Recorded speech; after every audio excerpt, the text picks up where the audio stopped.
বাংলাদেশ পাকিস্তান ভাই ভাই, এমনকি বাংলাদেশকে বিশ্বকাপে খেলতে না দিলে পাকিস্তানও নাকি বিশ্বকাপ বয়কট করবে বলেও শোনা যাচ্ছিল। ভারতীয় আধিপত্যের দিন শেষ, এবার ক্রিকেট বিশ্বকে কাঁপিয়ে দিয়েছে বাংলাদেশ। দেশের মানমর্যাদার জন্য বাংলাদেশিরা যে কত দূর যেতে পারে তা দেখিয়ে দিল ছাত্র জনতার নতুন বাংলাদেশ। বাংলাদেশ বিশ্বকাপে অংশগ্রহণ না করায় জ্বলে পুড়ে মরছে ভারতীয়রা। সোশ্যাল মিডিয়ায় ভারতীয়রা আনন্দ উল্লাস করলেও তারা জানে মানমর্যাদার এই লড়াইয়ে শেষ পর্যন্ত বাংলাদেশই জিতে গেছে। বাংলাদেশ যা বলেছিল জাতি হিসেবে আমরা তা করে দেখিয়েছি। বাংলাদেশবিহীন এক কলঙ্কের বিশ্বকাপ আয়োজন করতে যাচ্ছে ভারত। এবার পাকিস্তানও বয়কট করবে কিনা তা নিয়েই ক্রিকেট বিশ্বে নতুন আলোচনা। পাকিস্তান বাংলাদেশ এখন ভাইয়ের মতো একজোট হয়েছে। এ নিয়ে কি বলছে পশ্চিমবাংলার মিডিয়া, আসুন তা দেখি। বাংলাদেশের ক্রিকেট নিয়ে কি হচ্ছে তা সকলেরই জানা। ভারতে খেলতে না আসতে চাওয়ায় টি-20 বিশ্বকাপ থেকে বাংলাদেশকে বাদ দিয়েছে আইসিসি, আর তা নিয়ে ক্রিকেট মহলেও বেশ চর্চা চলছে। তবে এরই মধ্যে এমন একটি বিষয় সামনে আসছে যা কিন্তু কার্যত এই গাছে তুলে মইটাকে কেড়ে নেওয়ার সামিল। ভাবছেন তো যে এবার আবার কি হলো, সেটাই আপনাদেরকে বলবো।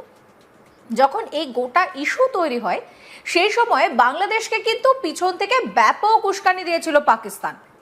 কারণ ওই যে বাংলাদেশ পাকিস্তান ভাই ভাই, এমনকি বাংলাদেশকে বিশ্বকাপে খেলতে না দিলে পাকিস্তানও নাকি বিশ্বকাপ বয়কট করবে বলেও শোনা যাচ্ছিল।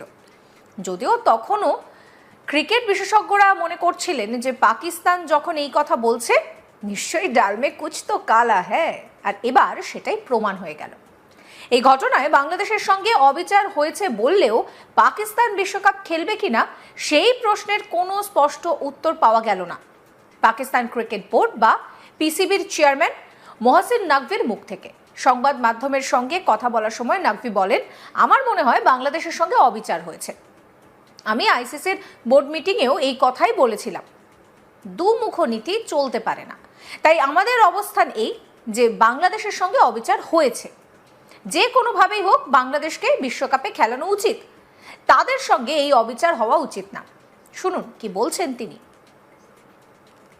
मेरा ख्याल है बांग्लादेश के साथ ज्यादती हुई है और मैंने आईसीसी की बोर्ड की मीटिंग में भी यही कहा था, आप डबल स्टैंडर्ड्स नहीं कर सकते हैं कि एक मुल्क के लिए आप कहें कि जी जो मर्जी जब मर्जी फैसला कर ले और दूसरे मुल्क के लिए टोटली ऑपोजिट फैसला करें। और इसीलिए हमने ये स्टैंड लिया है कि बांग्लादेश के साथ ज्यादती हो रही है। बांग्लादेश को हर सूरत में वर्ल्ड कप को में उनको खिलाना चाहिए, वो एक बड़ा स्टेक होल्डर है और उनके साथ ये ज्यादती नहीं होनी चाहिए। सर, स्कॉटलैंड को आ जा रहा है कि स्कॉटलैंड को ऑफिशियली तौर पे शामिल कर लिया गया है।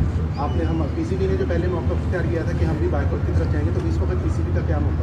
देखें, अगर गवर्नमेंट ऑफ पाकिस्तान कहती है कि नहीं खेलना तो वो 22वीं टीम ले आए, फिर जो भी आएगी, बट ये फैसला गवर्नमेंट ऑफ पाकिस्तान ने करना है। सर, आईसीसी को इस हवाले से मुतलबिक किया है कि अगर हुकूमत हमें जाने नहीं देगी तो हम भी बायकॉट कर सकते हैं बांग्लादेश की सपोर्ट में, या हम कोई और रीजन देंगे कि ये गवर्नमेंट ऑफ पाकिस्तान ने बताना है कि क्या हतमी फैसला करते हैं। ये प्राइम मिनिस्टर के साहब के आने का इंतजार है, जब वो आएंगे तो फिर final. ICC board of governing में जो है वो सिर्फ पाकिस्तान ने बांग्लादेश का साथ दिया है, ऐसी क्या किसी और बोर्ड ने बांग्लादेश के मौक़िफ़ को या पाकिस्तान के मौक़िफ़ को तस्लीम नहीं किया कि जो पाकिस्तान कह रहा है कि बांग्लादेश को वेन्यू तब्दील करना चाहिए, उसमें किसी और बोर्ड ने पाकिस्तान की बात नहीं मानी? नहीं, ये बांग्लादेश का मौक़िफ़ था और मैं ये समझता हूँ कि इसमें बहुत सारे फैक्टर्स हैं जो इन्वॉल्व हैं और मैं उसमें अभी ना ही जाऊँ तो अच्छा है, लेकिन जब डिटेल में जाना पड़ेगा मैं आपको बताऊँगा कि किस तरीके से वो भी फैसला हुआ है।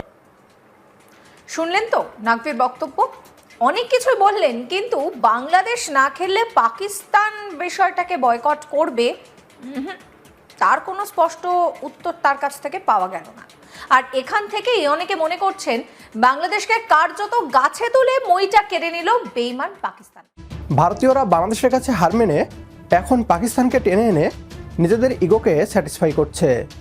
বাংলাদেশ পাকিস্তানের কথায় বিশ্বকাপ বয়কট করেনি, কিংবা বাংলাদেশ বলেওনি পাকিস্তানকে বয়কট করতে। পাকিস্তান আমাদের পক্ষে আইসিসিতে ভোট দিয়েছে, এটাই আমাদের বন্ধুত্বের প্রমাণ। বাংলাদেশ নিজেদের মানমর্যাদার কারণে ভারতে অনুষ্ঠিত টি-20 বিশ্বকাপ বয়কট করেছে।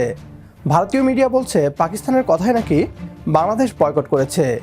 ভারতীয়রা এখনও বাংলাদেশকে অতীতের মতোই গোলাম মনে করছে। নতুন বাংলাদেশ কারো কথায় কোনো কিছু করে না। পশ্চিমানা দাদারা দিল্লির গোলামি করতে করতে এখন অন্যদেরও গোলাম ভাবছে। আমরা স্বাধীন ও সার্বভৌম রাষ্ট্র, সবার আগে বাংলাদেশ। একমত হলে কমেন্ট বক্সে ইয়েস লিখে জানিয়ে দিন আমাদের। সেই সাথে ভিডিও শেয়ার করে দেখার সুযোগ করে দিন আপনার বন্ধুদের। পরবর্তী ভিডিও দেখার আমন্ত্রণ জানিয়ে বিদায় নিচ্ছি আজ।